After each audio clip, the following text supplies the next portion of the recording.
Hello there, it's Josh here from Racing to Profit and the Racing to Profit Syndicate. I hope you can hear me loud and clear.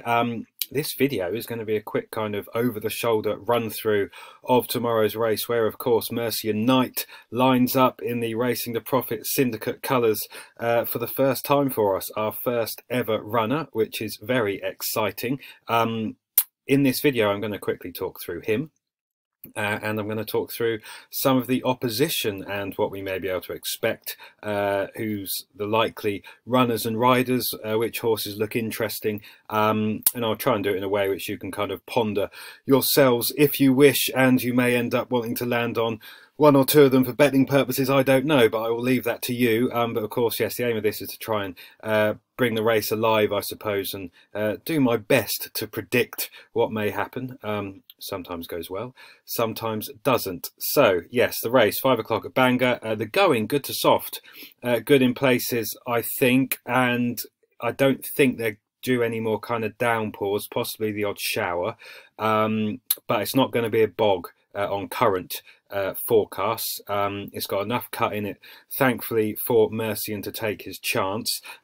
This 3 miles around here, I suspect, will be sharp enough, but as you know, we need to get him out. We need to get his first run under his belt, so that we can crack on with future plans. Now, this is the sort of race, if I'm being honest, if he was coming here having had a run, you'd be fairly confident of a massive run, and moving forwards we will find races like this, possibly over kind of 2 furlongs further, 26 furlongs, 28 furlongs, at this class 4 level, and he might soon be able to sneak into class 5s also, that are very winnable is the right phrase I should use. What do we know about Mercian Knight? First of all, if you watch the kind of intro video or the promo early on videos when the syndicate was being pulled together, talking through the horses we have, obviously we've got an unraced filly by Mariah Rollins as well, who looks very exciting and is thoroughly in the could be anything category. As is Mercian Knight from a handicapping perspective over fences as a staying chaser. What do we have here in front of us? A lightly raced, lightly raced chaser, as you can see, and lightly raced horse in general. This is only his 12th ever start under rules. He does have ability. He ran well on his first 2 runs over hurdles, including on his seasonal debut. He is a bigger, stronger horse that takes a bit more getting fit now. I'm not going to say here or sit here and say he definitely can't win. It's a horse race after all. He's going to be fit enough to do himself justice, but we think, well, he is definitely going to come on plenty for the run, and we shall see how far that gets him into this particular contest. But in terms of looking forward to the future, he's a lightly raced profile. He has ability. If you're winning a Doncaster over 3 miles a novice hurdle, that is some indication you're going to stay a fair bit further in time. And that was a decent run. He showed grit. He showed a wonderful attitude if you watch it back. Responded to Jack's urgings and just kept on going. He went over fences last season and probably found it all a bit too much at times. Very much ran as if he was inexperienced, and there was plenty more learning to do. He jumped out to his right at times, which in part was down to his inexperience. He was straighter a few more times when he then went left-handed also. But of course, as you'll see here, he hasn't run right-handed over fences as yet, which might be something we try further down the line. But yes, very much kind of a learning experience at times here, running well to a certain point. A mix of a couple of issues, really. He had the odd niggle in his back, which Amy and the team discovered and put right. And he also, well, what's the right phrase? Got scared at times, I suppose, when he was surrounded by horses.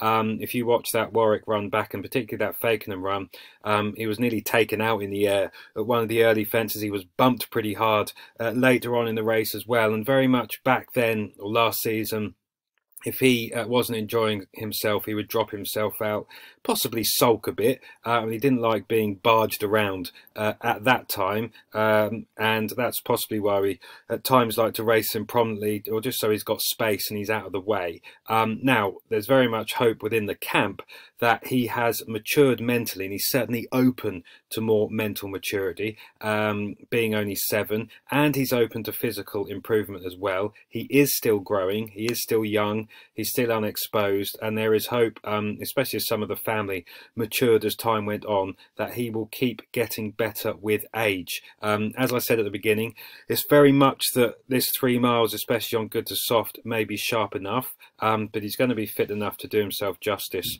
and fingers crossed to run a half decent race. And it is very much all about the future. This mark is very workable given his breeding, especially his mother, who was a decent high class horse in her own right, listed bumper winner, and Saint de Saints has produced plenty of decent horses as well. As a sire, there's much hope in time, and as he progresses further, it will all click, and that this mark of 110 is going to be more than workable. You can see some of these RPRs, which I use as sort of guide, very much a get above his current mark, indicating that it's very workable. This Fontwell run was one of his best, a smaller field, plenty of time to measure his fences. He wasn't getting bashed about, he wasn't claustrophobic. Talk to me now as a half decent horse at class 4 level, who's just consistent and would run his race, but Mercian kept on going there. So it's very exciting going into this season and beyond, because he hasn't reached his ceiling. Amy hasn't got the best out of him yet, by her own admission, and that's good for us. It's a fun challenge for the trainer to find the key, which she does with all of her horses. And yeah, exciting times ahead. Like I said, some of these races have worked out well. You can watch some of them back. This Fakenham effort was decent enough. He was up there pushing a decent pace for a long time, and that was a decent class 3 if I just open it here. Always assessing the level of a form and how a race has worked out to try and get a grip on how competitive it was, whether we can find less competitive races moving forwards. But Flying Verse is a well handicapped, solid enough horse. Gameline has more staying handicaps in him this season at his level. Friends Don't Ask has had a decent summer. He's won a couple of half decent staying chases as well. Bought Before Lunch is solid at his best and solid at his level. Strictly a Dancer for Christian Williams didn't run his race this time, possibly over top, but of course he won a decent handicap at Cheltenham the weekend just gone. Like I said, they went a decent pace early on there, and yeah, he got bashed about a bit at a couple of fences and didn't seem to like it. You may have noticed there's no headgear on today. There's a thought that he was lazy mixed with inexperience and immaturity, mental immaturity last season. This is the time to try him without any headgear. As I record this, I haven't actually spoken to Amy about the thinking behind that. That kind of thing's very much her call. She is the expert, and I'm personally pleased he hasn't got it on, because I'm intrigued to see how he travels without it. Maybe he might make Jack work really hard. Again, we shall see how much he's stepped forward. It would be wonderful if he could travel on the bridle without any headgear on, jumping for fun and galloping for fun. But it may be the case, obviously, in the context that we think he's going to come on bundles for this run, and Jack's feedback will be crucial after this run. No doubt whether or not then Amy will play around with a different headgear moving forwards, and she's got a fine knack with doing such things as these horses get older also. So yes, very much a horse who clearly has wins in him over fences and over 26 furlongs and further in kind of soft ground. Doesn't like extremes, but as long as he can get his toe in, he's a galloper, he's a jumper, and from this mark we are going to have some fun. So fingers crossed as the season progresses. Plenty of days out. He's a hardy sod. He can run every kind of 3 to 4 weeks all the way through the season, and we're going to have plenty of fun with him. So that's kind of an overview of him, I suppose. I'm going on 10 minutes. He, at his best, he is going to prove himself well handicapped at some point. I've got no doubt about that. When he enjoys himself, gets in a rhythm, which with any luck he might do here, and we shall see how well he travels and for how long. Amy's in form. The yard are going well, 3 from 15, 5 places in the last 14 days. I should say, obviously, this, well, for those of you who don't know, this is Gigi's Gold, the excellent Gigi's Gold, which, along with Horse Race Base, I use for plenty of my analysis, but it helps us to visualise the race and to flick through some of the other runners and riders. within any chase, any jumps race, any race, including on the flat, pace is vitally important, and race position through a race is vitally important. This pace tab here allows us to see the running styles for the last 4 times the horses have hit the racetrack. I can sort by kind of who's led most often. Oscar Nomination normally likes to get on with it and go forward. Mercian, Knight and Jack like to get on with it and go forward. Now, Oscar Nomination is not the quickest. I'll touch on him in a minute. He's a proper galloper, but he will set off in front and try and gallop this lot into the ground. Jack will have his up there, and it's not impossible if he's rustled along, booted out, that he has a bit too much pace early on for Oscar Nomination, even over this 3 miles. But it's very much going to be, no doubt, about getting him into a rhythm, getting him enjoying himself, and seeing where his natural place is within this field after the first couple of furlongs over this course and distance. But that could be around here. Pole Dart Cross, that's from his hurdle runs. I'll touch on him soon. He's making his chase debut here. I suspect that means Gavin's not going to be ultra aggressive and be throwing him at his fences, but his natural ability and possible class against this opposition may well see him lobbing along easily in the front rank. In fact, it comes unexposed, got a few questions, but will probably take up a mid-division there. Jonjo's can sit mid-division or may well track the pace also. I'll touch on him because I think at the the early prices he might be an interesting little profile in this as well.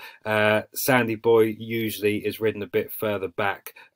He's a bit in and out and has his own thoughts on the game. We'll see which version turns up here. And then these two are normally ridden further back. Out for Justice is usually a hold-up horse. He does need a strong pace. He appears to like running through horses. Well, I assume that's why they keep holding him up out the backs. It's so hard to keep winning or to win from this far back, because you do need a pace collapse. And of course, you asking a horse to jump at speed or as tiring. So either as the field is quickening in the latter stages of a race, or if they've gone too hard as they're tiring, and indeed he might be tiring, you're asking a horse to pick up from right out the back of the field, stay out of trouble and get past everything in front. But I'll touch on him as well because he's interesting, because he's a course and distance winner and at least arrives fit. Which isn't possibly the case for some of the runners in here, certainly race fit, and that includes us, of course. We can see some of the horses against their handicap marks here. I can look at their chase form for those that have it in handicaps and everything else. You can see Steelwave, in fairness, the 11-year-old, ticks quite a lot of boxes in terms of for course conditions. I think he needs plenty to underperform and run below their best, but I suppose that's not impossible. He's 25 pounds below his last winning mark, suggesting he's possibly a bit regressive as his legs get a bit older. Out for Justice ticks a few boxes in terms of course conditions, is a course and distance winner, is 0 from 13 of marks above 100, is £2 above his highest winning mark, which I think was 100, although he did bolt up on that occasion for all it was a class 5. And so on and so forth. Pole Dart Cross is having his first start over fences and is in the could be anything category. Jonjo Jones is unexposed, especially in conditions, and is also in the could be anything category from a handicapping perspective. Of course, he's not going to be a Gold Cup horse, but I think he's probably better than 102, and he'll show that at some point in the coming weeks or the season ahead. Sandy Boy's £1 above his last winning mark. He's not progressive, but at his best, he's consistent enough. Oscar Nomination's fairly lightly raced, is a course winner also. So you've got 3 course winners there. If I click on the place tab, again, if I click on the place for handicap chases, you can see Out for Justice is solid. He is likely to run his race. Is that going to be enough, or is he going to bump into something with a bit too much about them? We can see Mercian Knight, our horse, has got a decent kind of place record at class 4 level and over the trip, although as I've touched on, we all think he's going to need at least 2 furlongs further, and I suspect we will try him at 3 miles 4, and maybe in 3 miles 5, 6 at some point, and to see if he can gallop some rivals into submission from near the front. So yes, that's that Oscar Nomination, as you can see there. So that's well, I say a quick run through. I've been talking for 14 minutes, but hopefully you're finding this interesting enough. Now, I've been through every runner in this field. I won't go through them in depth. I've got a few notes, but Paul Dark Cross is making chase debut. He is in the could be anything category. He bolted up in his only his third point to point. That form isn't as yet anything to write home about. A couple in behind have run in maiden hurdles and haven't done anything as much as yet. The fact they're running him over fences so soon, I always like. I always like when connections keep what they deem to be a chaser of the future and only run them over hurdles, say 3 to 6 times, giving them some experience, but then cracking on with a chasing campaign. He's clearly been given time to mature as well. Age 6, plenty of these races, well, certainly that second one, have produced future winners. Given his point form, you would suspect at some point he's going to leave behind a mark of 115. Is that today? Is he going to be fit on his first run in 252 days? The yards are going okay, and percentage of rivals beaten isn't too bad, so more of them in the last 30 days are finishing nearer the front than nearer the back, and Harry Whittington can ready them, and because this is, I suspect, a horse they quite like, or certainly think should be progressive and might turn into they'll be hoping a kind of 130, 140 horse in time, maybe, chaser. I suspect they'll have him fairly far forwards in terms of readiness, but that is still a question. I don't think the bookies are going to miss him or take a chance, and he might be put in at kind of 9 to 4, 3 to 1. That's not a price I would want to dive into, but if there is one horse in here who might outclass and have 10-15 pounds in hand, and if he's A1 fitness wise, it could well be him. So it'll be interesting to see what he looks like in the parade ring as they circle, and how fit he looks like, and what the market does. Oscar nomination is unexposed. Gary Hanmer's in form. He does particularly well with Sean Bowen, trainer jockey, teaming up in the last year, 6 from 14, 8 places.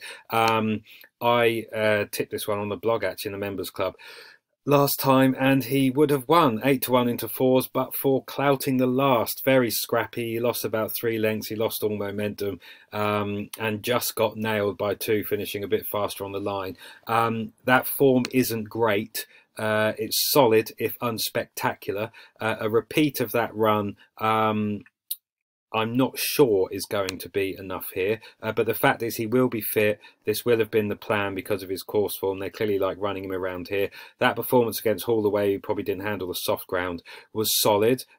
This one, he probably badly needed it behind a stablemate who hacked up. He was weak in the market and held up behind him. And yeah, then you've got this form here. So he is unexposed for his age. I still think this mark of 112 is workable, and he will run his race, and he will race prominently, and he's fit. So he's interesting from that perspective. He is open to something, to attack from something with a bit more about them, as last time out probably indicated. That's very much more form that's got a summer feel about it. He's versatile ground-wise, so that won't be a problem.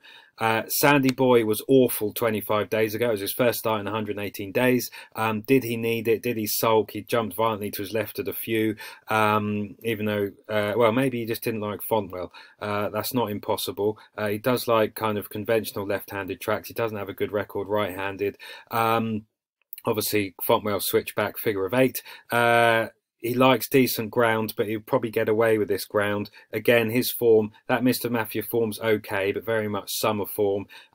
He's got questions after last time out, and his attack is open to attack from something a bit more lightly raced in handicaps, that possibly has a bit more resolution about them. But if he got back to his best, he could be thereabouts in the places, possibly. Nigel Twiston-Davies is in fine form, good to see. He has had 18 very quiet months before this month.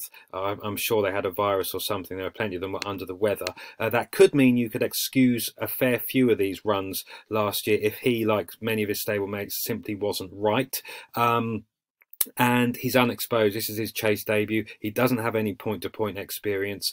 So that's a question. And Sam Twiston-Davies is at Chepstow, when he could have been here riding this one, I suspect, although I haven't looked through his rides and whether he's got any for Dr. Newland, and what ones he's got for his dad also. So And of course, as you can see there, Jordan has ridden him the last twice, so maybe he's kind of earmarked as this horse to get some more experience also, and maybe he gets on well with him at home as well.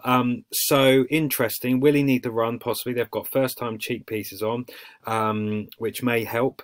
He's unexposed in chases completely. He's unexposed in handicaps. This run here was half decent, a fair few winners out of that, so he is interesting. And that was on his seasonal return. Stayed on 22, so this 3 miles might be okay. The fact they've reached for headgear is interesting. The yard are in form. He's unexposed. How will he jump? Complete unknown. Is he going to be fit? Is a bit of an unknown. The market may guide on that. He was ready, it seems, last season. As we know, Twister can ready them if he so desires. Of course, he has some questions after these last 3 runs, but he's had a summer off. Maybe he was ill, like a few in the yard possibly were. The yard are going much better. So he's unexposed and interesting. Dragonfruit's got more questions to answer. His only win at Class 5 level so far, not in great form when last seen. The yard not firing on all cylinders. The stats of the course indicate they may use this place to get runs into the horses or to get the handicap marks down possibly. They can ready them, but not too often. So fitness is a big question. And I do think some horses, on what they've shown to date, have a bit more about them. He does also have stamina to prove, although unexposed over the trip. He would be a bit further down my list, especially with jockey bookings. Henry Brook is the new stable jockey for Ollie Greenhall. I'm not quite sure where he is today. Trainer jockey John Combo 0 from 7, 1 place in the last year. So he's not that high up my list. Out for Justice is interesting. He's more solid if unspectacular. He knows his way around here. He will appreciate the step back up in trip. He was outpaced, I think, over this 20 furlongs.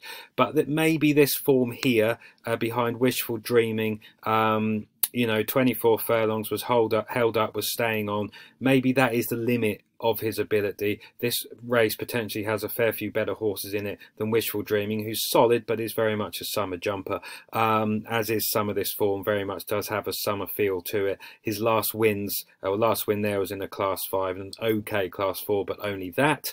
Of 95, you can see down here he won off 100 back in June 19. He did hack up there. That was a Class 5. I think he might find 1 or 2 too good, but like I said, course and distance winner. He is fit. There will be some pace on here, and he should be staying on, but whether or not something just has a bit more about them, is better handicapped, has a bit more class, that's the question. But for those who were maybe looking at one at an each way price, possibly him, if that's your style, but I do think he might find 1 or 2 too good, but I could be wrong on that. Steelwave is 11. Been running in Class 5. I don't know why he improves on any of this recent form here. They do put a visor on for the first time, I think, and visor tongue tie first time combo. Headgear switch, that can always inspire a horse to better performance. The yard do well around here. They've been having a good time of it this season generally. But he is 11, clearly open to attack from younger legs, rated 87.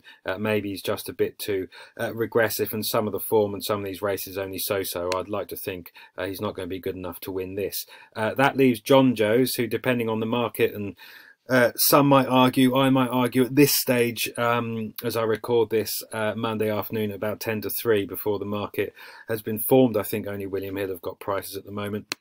Jonjo is in form. He's having a good time of it for him, and they've been more consistent than they've been for quite a while, really. And he does well with Junior. Well, Jonjo Jr. rides this place particularly well, as you can see there, and when he teams up with his dad, trainer jockey the course, 7 from 24, 12 places, which is eye-catching in itself. This horse is interesting, and if fit, and provided the top weight is fit, might give him something to think about. Why do I say that? This is only the 8th chase of his life. He's unexposed, yard are in form. They can ready them if they want. They readied him after 190 days, 98 days here at Uttoxeter, where he was just outpaced and he was staying on. So he was fit enough to win that. He was just outpaced a bit. He then ran in this Uttoxeter Class 5 over 24, and got up late and led towards the finish, staying on well. They ran him over hurdles. He does look a big old unit of a chaser, and that probably just all happened too quickly for him, even over that 26 furlongs. And you know, he won off 97 here, RPR 112, then a progressive, another performance here, Easy Bucks, first time cheek pieces, which seemed to help him concentrate. The front two were a fairway clear here. Easy Bucks arrived on the back of a win, kind of got his own thing near the front end, but he stayed on, jumped well, travelled well, and galloped and tried, which is never a bad thing for any racehorse. While Easy Bucks didn't follow up, the handicap might have got him after this. There were some okay horses in behind. Shanty Alley would go on a progressive spree. Lord Sparky would go on a progressive spree. You see there, 3 from 8 since. Crossley Tender, of course, he would really take off after this, and then would end up with a decent second in the Ida. And there's even winners all the way further down here. So for its class and its level, this was a decent race, and it was a big field run at a decent pace. And it's that bit of form which makes me think he's interesting, especially if he's put on an any decent price. And Junior's been booked. They keep the cheek pieces on, which makes me think he might be here to do some damage. If he was here for the run, you might keep the cheek pieces off. That's another legitimate reason why you'd handicap. He'd need the run, might not find much for pressure or whatever, or needs help concentrating and everything else. That race has worked out well. That was off 105, RPR 107. Then it looks like he just hated really soft ground. That looks like a ready excuse. Now, it could be the wheels just come off and it's nothing to do with the ground, but given all his best form was on good to soft, which I think is going to be here at Bangor unless they get an absolute downpour after I've recorded this video and before racing starts, that makes me think that was the reason for this poor performance and his marks come back down. So if he is fit and he's here to run his race, he looks interesting for me. All in the context of everything I've said there with some of the others. Poldark Cross is interesting because of his profile. I think Poldark Cross and Jonjo's look the most interesting, assuming they might be A1 and ready. We would look more interesting in this if Mercian had a run.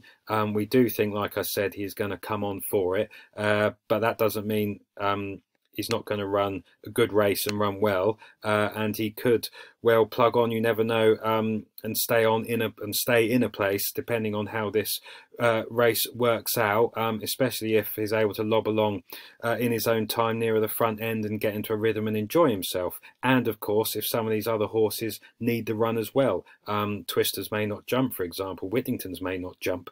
Jonjo's might be here for the day out. So you're weighing all these things up within price, and then some of these other ones, Oscar, Sandy Boy, Out for Justice, their form at their best is only so-so, and they are open to attack from something with a bit more about them. So I've been going on for far too long. A quick 10-minute video has turned in to nearly 30 minutes, but hopefully I've said something interesting. At least you've probably a little kind of window into how I think about some of these races. I will try and make them shorter next time. But, you know, you don't have to watch the video. You can just listen to this, I suppose.